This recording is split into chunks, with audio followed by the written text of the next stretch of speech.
On Wednesday, June the 10th, 2026, I posted Anachronism 5094 to the Anachronisms blog.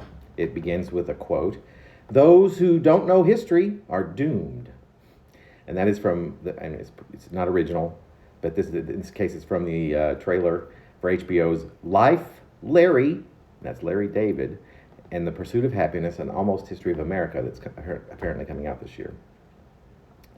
A series on HBO. I see the trailer early this afternoon while I'm frying up some vegetables. And I've put on a pot of rice for lunch, all goodies from yesterday's trip to the weekly food pantry. Cooking takes up a lot of precious time, and I find myself relaying this often. I just had those same leftovers. Is it because I don't like to cook? Or simply because I am lazy? No, I think the reason is I'd rather be doing other things, like checking off other to-do list items anyway, making important phone calls. Why are there so many of these? They seem to propagate exponentially as time goes, and does it ever go? Reading, writing, posting new pieces to my 21-year-old online daily project. This one. Anyway, there's not much else to say about that opening line, except that it resonates too well. I'm tired of being didactic, of feeling a need to preach or teach. It'd mostly be to the converted anyway, in the tiny ways I go about such things. Activism, will I ever resign myself to at least acknowledging that it's a responsibility I do take rather seriously, and one in which I choose not to explicitly operate within, certainly not in any traditional sense, except perhaps within these lines, which again are surely to the converted, I suppose. Did I quickly type it up just to remind myself of this? To nudge myself into trying new ways to make a difference? I suppose it is a bit too obvious in that deceptively profound way, but to whom else would it seem so obvious? Wouldn't most of us in that category hardly need such a reminder? Then how to reach those for whom such a notion wouldn't begin to register? Is it possible to do that? How the nastiness of political division and, dare I say it, sheer and mandated ignorance have made it seem imperative that even I do something? Anything, if a single thing can ever be done about such a dilemma. Surely something can be done. There must be many possibilities. But each avenue I could imagine in which I'd make a difference, kindly and gently doing my best to encourage, without coming across as if I'm proselytizing, as if I'm preaching or teaching, would require devoting my life to the cause. And maybe that is where I am in the wrong. Have long decided against such a commitment to be a loudspeaker, screaming the values I find important and the history that makes each of them so, within lines that aren't likely to be given a simple gloss over by any of the multitude of individuals for whom such notions might assist. And so I keep, and who am I to say what's right and what's wrong, maybe?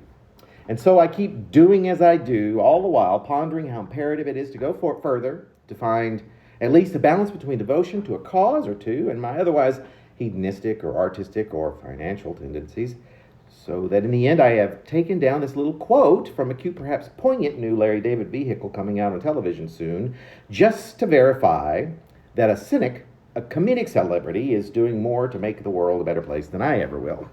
Reminding me of my cowardice? No. It is something I already know, as I also know that I perhaps made a small difference, if indeed my basic ideas of morality, and a pretty full lifetime intent upon educating myself and trying hard to maintain what I determine in my little head how I should be in order that I might make a difference and live a life I could be happy to have lived, doing my part, which will really never be enough. It's never enough. This afternoon I shall attempt to own that. The hyperbolic corruption and immorality of this era is maybe not that much different than any others, but it seems, for me, this backwards movement away from progress, this nightmarish regress, something I'd never known until recently in my short life of mostly impatiently but sometimes gleefully enjoying living in a land of 3 steps forward and 2 steps back, followed quickly by 3 steps forward. And this blessed repetition has suddenly reversed course, seemingly tenfold in speed. I am a coward, it is true. And perhaps even more so by saying it. If you exist, you no doubt already know this. And for that I apologize, knowing that act is but pouring fuel on the fire that is leading us back to the dark ages, and I'm in goose step with the masses, complicit in this destruction. Nothing I can say could possibly justify it, and yet I say it anyway. Unless, of course, this gives me, and more likely an imaginary you, the gumption to help put on the brakes in an attempt to reverse course. About face. I can barely walk, much less turn 180 degrees, barely able to breathe. Enough excuses. I'm old. Perhaps an adventure would help me recapture my motivation, regain some energy. Who's up for an adventure? Oh, but it's time for a nap.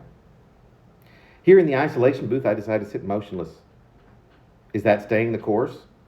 Does it alter the destination? To lie asleep, dream with satisfaction that to do nothing is a step in the right direction?